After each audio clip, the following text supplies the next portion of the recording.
Hello and welcome to a special interview for The Wire supported by Glenlivet Books. My guest today is one of India's foremost intellectuals who fears that despite the fact the government is now showing clear signs of softening its position versus the Sikh farmers, if it's not careful, it could still end up converting a dispute between farmers and the government into a more serious crisis between Sikhs and the rest of the country, and thus reopen a fissure that we thought we had healed 40 years ago. Joining me now to discuss his views and his apprehensions and the extent to which they've been allayed by yesterday's offer by the government to hold in suspension the farm laws for perhaps up to 2 years is the well-known author, journalist, and former minister, Arun Shourie. Arun Shourie, let's start with your fear that if the government isn't sensitive in its handling of the Sikh farmers' dispute, it could convert a farmers versus government problem into a greater crisis between the Sikhs and the rest of the country. To what extent is your apprehension allayed by yesterday's announcement that the government could consider holding in suspension for up to 3 years the farm laws? And to what extent, despite that announcement, does your fear remain valid? Actually, this is a wonderful development, and that the government has at last climbed down from its ego. Because as you can see, nothing but the ego was in the way. Now they are prepared to say, oh, clause by clause discussion. And yet in Parliament, they refuse to have clause by clause discussion. They refused to send it to the standing committee. They refused a vote, a proper vote in the Rajya Sabha. And the same thing that now, yes, we will not implement these laws for 2 years. Till yesterday, all these reforms were so urgent that you had to bring them in with an ordinance. See, that's a very important point that the Advani ji always says, कि if you let your ego determine your decisions, then तुम्हें 100 प्याज भी खाने पड़ेंगे और 100 जूते भी खाने पड़ेंगे. So it is good that this has happened, and it's a great relief, because I have been, as you rightly said, I've been anxious from the very beginning that what was and what has been a farmers versus farm laws issue became a farmers versus Delhi issue. And if the way the government was proceeding went on, then it would become a Sikhs versus Delhi issue. And if some other incident occurred, firing or some other, unfortunate thing, then of course it would become a Sikhs versus Delhi issue. And there were good reasons for that apprehension. But tell me this, Arun, are you still apprehensive that the potential for this to become a Sikh versus Delhi or Sikh versus India issue remains, or are your fears now substantially allayed? Well, it will depend on the outcome, because you see, this is the standard operating procedure of the government. Every issue is made into a Hindu versus non-Hindu issue. And everything is stoked in this way, so that, whether it is the citizenship, that CAA, or it is some demonstration in Delhi, it's always made into a Hindu versus non-Hindus issue. And secondly, in this way, in this case, the government itself was seeing this as a Sikhs versus an issue dealing with the Sikhs. I'll give you an example.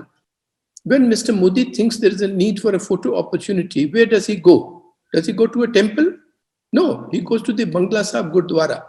Tell me then, Arun Shourie, to what extent is the offer to hold the farm laws in suspension undermined by the comments made by the BJP MP from Dausa yesterday, calling the farmers terrorists, calling them Khalistanis, accusing them of carrying AK-47 guns? Do you think she's a lone, misguided voice, or do you think she reflects the deeper thinking of the government? Which of the two? No, I certainly feel that no MP today in the BJP, no minister can say anything like this without central, not just clearance, but direction. And it is not, this MP is just the latest. What was Ravi Shankar Prasad saying? He's the law minister. He said, they are being backed by the Tukre gang, isn't it? At the same time, the same fellows were saying they are in the pay of Pakistanis and Chinese. They are Khalistanis, they are Naxalites, and saying all this, you are talking to them. Why are you talking to them if they are out to break the country? That was one point. But the second is, imagine that you are being abused in this way.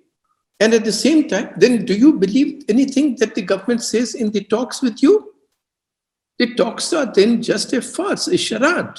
So your fear is that although on the one hand the government has offered to hold the farm laws in suspension for 2 years, if this attitude of treating the Sikhs as Khalistanis, as anti-national, as people holding AK-47s continues, and clearly Jasdeep Kaur, the BJP MP from Dosa, did it only yesterday, so that suggests it's continuing. And if it continues, your fear that we are pushing the Sikhs away, your fear that we are converting a farmers' dispute into a worse problem with the Sikh community as a whole, that fear remains valid. Yes, that certainly remains. And please don't think it is just this lone MP. It is the Attorney General who has said the same thing in the Supreme Court. And he's filed an affidavit, as far as the newspaper reports go, stating this to the Supreme Court. So the government certainly believes that these Khalistanis and so on are, in some way steering this agitation. And they don't even realize, these MPs don't realize, these ministers who keep abusing everybody do not realize, the Attorney General does not realize what he's saying. Do you mean to say, you don't ask yourself, then what has the government been doing? That today the Chinese are not just occupying positions in Ladakh or in Arunachal, or Pakistan is not just on the border. They have come and been able to get people to surround your capital of Delhi. I understand. Let me then at this point try and understand the basis of your fear and apprehension. You begin by saying that this government doesn't understand Punjabis, it doesn't understand Sikhs in particular. Explain to me, what is it about Sikhs and Punjabis the government doesn't understand and appreciate? Yeah. Karan, just one point before. Firstly, their insensitivity also. They think that nobody will be affected by their abuse. And this is an insensitive government. Migrant workers, nothing. So that insensitivity is one point. Second is, as you rightly say, they just do not understand us Punjabis and Sikhs in particular. First is self-respect. Nothing is more important than that. These people are used to Nirav Modis and Choksis and all these fellows who are open to deals. The simple farmer and certainly the Sikh is not open to a deal. He will throw away everything for what he thinks is right, for what he thinks is his honor, for what he thinks is his word. He has given his word, I'll get these laws repealed. He will not go home before that is done. And if I may say so, that is what this government doesn't understand, because for them, a word is nothing. It is just another jumla. They don't understand that. At the core of your apprehension is your appreciation and understanding of Sikh character, which you believe has been molded by the unique Sikh history. What is it about Sikh character that you believe this government needs to open its eyes to? I think they must understand a Sikh is always ready for a fight. And for him, every fight is a fight to the finish. And he learns this with his mother's milk. He's brought up on the history of the great sacrifices of Guru Tegh Bahadur, of the children of Guru Gobind Singh. But not only history, it is the recent history. Today, we look upon these Akalis as just a political party. But in the 1920s and 30s, they were among the great reform movements of India to take back the Gurdwaras from the corrupt Mahants. And the sacrifices they made, to get the Nankana Sahib Gurdwara, I'll just give one instance. Do you know how many Sikhs were killed? How many bodies were found in the Nankana Sahib? In Gandhiji's collected works, you will find 150 Sikhs were killed by the Mahants people. And yet, they did not flinch. That's the second point you're making, that the Sikhs as a community have a great tradition, of community spirit. They stand together. Their solidarity is something the rest of the country doesn't fully understand. And the second point you're making is that the Sikhs also have a great tradition of sacrifice. And the two together, you're suggesting, means they are implacable foes if you rub them up the wrong way. No, also, if the Sikhs are wrong, yes, you should rub them up, and but you have to talk to them. You have to explain how they are wrong. But one point was this business of being sticking to your word. Second, which the government doesn't understand, and also, I think the government does not understand the strong sense of community and the strong tradition of service among the Sikhs, among the Punjabis. I am sure that these fellows sitting with their very expensive shawls and very many jackets, which now outnumber the shoes of Imelda Marcos, they don't understand. They would have been surprised at the fact that these tractors came. Not only that, suddenly the langars started.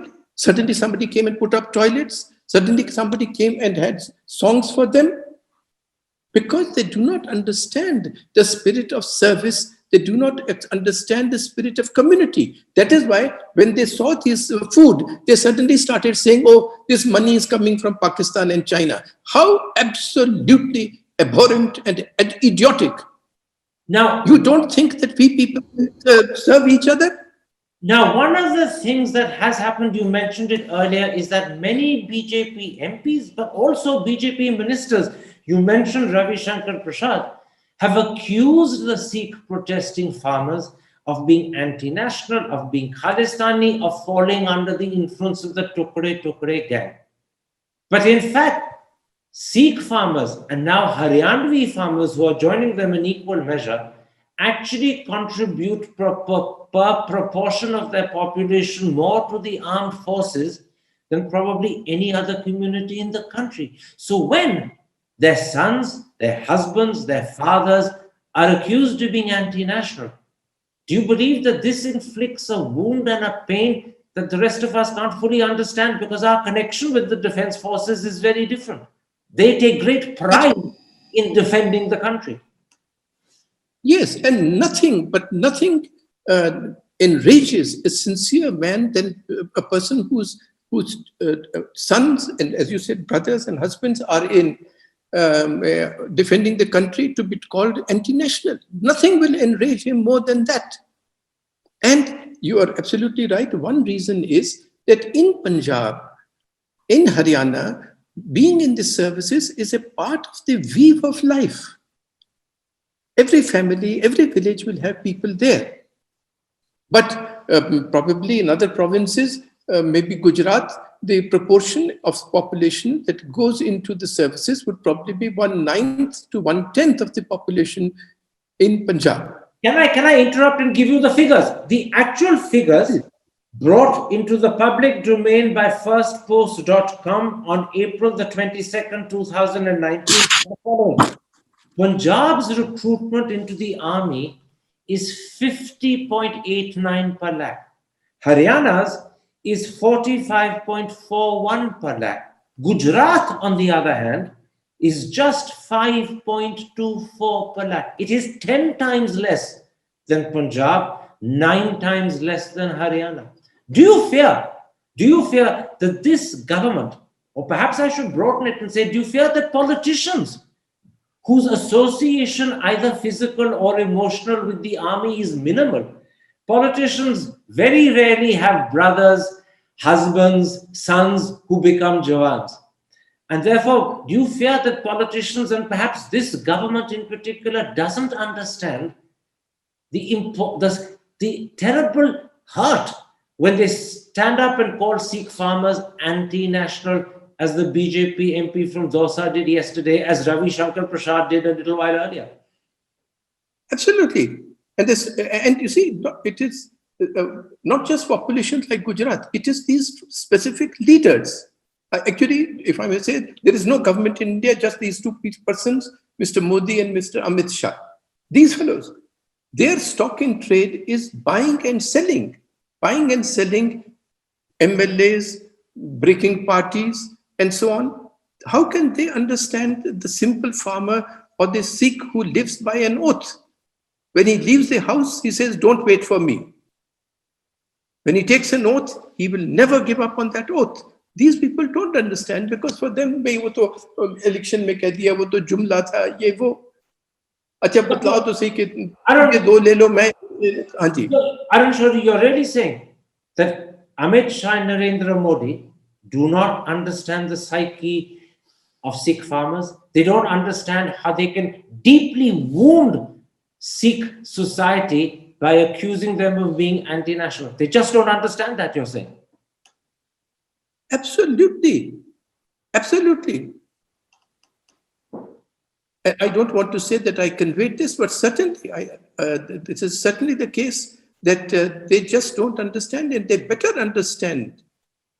Now, And in this instance, one of they the should they worrying should. developments picked up by some of the papers, including the Economic Times, is that ex-servicemen are now in increasing numbers joining the protest.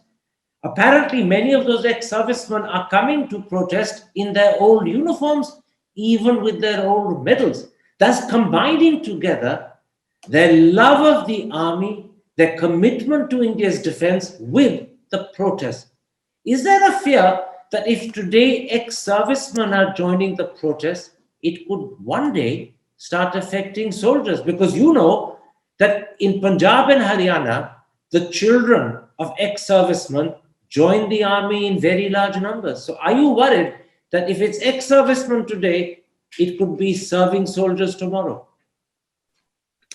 Well, I no. I think firstly, this situation could already have become a Sikhs versus Delhi, Sikhs versus India issue. But the government was going that way. The abuse was pushing them that way. It is the innate loyalty of the Sikhs and his devotion to the country, innate loyalty of the Punjabi and the Haryanvi to the country that has prevented the situation from going that far.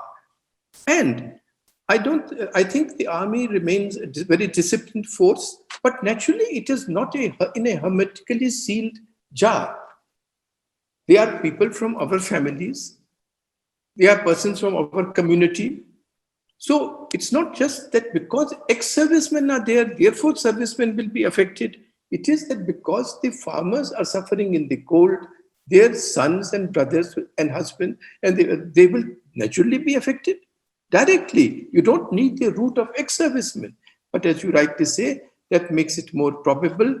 But I do not think that that is the urgent necessity. And certainly, the government should take no comfort from the fact that today there have been reports only of minimal talk in, let's say, in the barracks about the farmers' agitation. That would be the completely wrong way of looking at what is going on in the minds of servicemen. You just have to think of your own brother or your own, close relative. If he is suffering in this way, then would you not be affected? Yes, you would be affected. Now, one of the flashpoints that could be looming on the horizon, and I'm wording myself very carefully, is the determination of the farmers to carry out an alternative Republic Day parade on the 26th of January. The government is making strenuous efforts to ensure this doesn't happen. But given that the farmers have repeatedly said they do not intend disrespect to or in any way to disturb and disrupt the official Republic Day parade, should the government be that worried? Should they be attempting to stop the farmers carrying out an alternate tractor trolley parade of their own? As the Supreme Court says, these are law and order issues. The police will determine, but we should take the farmers at their word. Now you are trusting your own law and self-respect in their hands. Allow them, to go around Delhi with the chakkar of the parikrama of the outer ring road. What is the great problem? Again, if it is a genuine apprehension that, then they will never vacate the outer ring road, okay, that is one point. But if your apprehension is just the ego, or that they will have television rankings and ratings more for their parade than for my parade, then that would be quite wrong to do it. What but about the main flash the farmers' protest in Delhi has evoked a very strong vocal response from the Sikh diaspora in Britain and in Canada in particular. And we know that there are elements of Khalistani influence that are deeply embedded in that diaspora. Is that a matter of concern? Well, actually, it would not be, they would not get worked up if we would not let the situation in our home deteriorate. This is exactly the case that happened in the 1980s. There was no Khalistani movement. There's a wonderful book by a man called G.B.S. Sidhu, who was a very senior officer, Special Secretary Raw, who was tasked to be in Canada to monitor this, to tour Europe to monitor this, to tour the United States to monitor this, and there was nothing. But as this situation became worse and worse in Punjab, because Mrs. Gandhi and her little team started believing in their cleverness, then naturally what those people thought had an echo effect within Punjab. Okay. But the thing to be addressed is not what those fellows are thinking there. Do not let the situation get bad here. I understand. See, in other words, the control of the situation is in the government's hands. Do not let it deteriorate on your doorstep, because if it is okay on your doorstep, there's no danger from the diaspora either. Let me come back as we approach the end of this interview to your fear and concern of the government's insensitivity creating a bigger problem. What do you say to those who've heard you and would respond, Arun Shourie is exaggerating, he's needlessly panicking, he's allowing his imagination to run riot? This fear that we could push the Sikhs to a corner and repeat what happened in the 70s and 80s is unrealistic. How do you respond to that? well, I think the time to heed a warning is early enough. Don't let the situation deteriorate. And then suddenly you say, oh, we should have listened to so-and-so. I do hope that my fears are unfounded. But, today what is happening is that just because of this announcement by the government that we are now prepared to do X, Y, and Z, we all feel that the temperatures have gone down. But you have to look at the way the government approaches these things, because this issue can suddenly flare up again tomorrow. After all, these are the people against whom tear gas was used, against whom water cannon was used in the cold, bitter winter cold of Delhi. And suddenly, these are the people on which you were hurling abuse.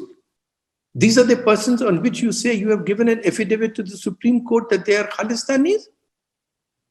So, has the nature of the situation changed? Yes, a concession seems to have been voiced, which is very good. And the farmers are considering this with an open mind. Wonderful. But unless the government sees that this is a protest not just about farm laws, it is the result of their word no longer being trusted. Okay. It is the result of their, their suborning all institutions. So the Supreme Court tries to step in and the farmers say, no, we don't want to listen to you. Change your ways. In a nutshell, Arun Shourie, in a nutshell, your fear, your apprehension, your worry that the government can easily mishandle a farmers versus government problem and convert it into a crisis between the Sikhs and the rest of the country, that fear remains valid. The government has taken one small step, but you're still worried that if voices like the Dosa MP continue to call these farmers terrorists, if the Attorney General files an affidavit allegedly or purportedly giving proof of Khalistani links, you could once again push the farmers to that brink from which in the 80s it was very hard to draw them back. That danger remains in your eyes. Yes, and no, therefore I would I congratulate the government for overcoming its ego and mistaking obstinacy for firmness and agreeing to go the extra mile. But I would urge, first, never think that cleverness pays. Cleverness is a boomerang, it will come back on you. Realize that nobody trusts your word, because you have made such a mockery of your own word. Please amend that. Third, do not prostitute every institution. because in the end, institutions are the ones through which countries have to be run, and you will have nobody to help you in that. And finally, please change your ways. This business of dealing with your own people, with tear gas, with abuse, with water cannons, that's just going to push people farther and farther away. And this is the result, this agitation is the result not just of farm laws, it is because people are now saying, "Bhaiya, enough is enough of the way this government handles things." All right, Arun Shourie, let's leave it there. You've sounded a very clear warning. You've said to the government they've taken one sensible, badly needed step by offering to hold the farm laws in abeyance for up to 2 years. But you said, if the attitude of insensitivity continues, the example of which is the BJP MP in Dosa calling the farmers terrorists just yesterday, if that attitude continues, if you continue to treat Sikh farmers without understanding their psyche and character as if they were anti-national, then the potential of converting a dispute with farmers into a bigger crisis with the Sikh community remains, and that fear remains valid. Thank you very much for sharing and explaining your apprehension. Let's hope we don't get to that brink, but you have opened the eyes, not just of the country, but of the government to the peril with which it plays if it continues to treat farmers insensitively and call them anti-national and terrorists. Thank you very much indeed. Take care. Stay safe. Thank you, Karan. Thank you very much. Thank you.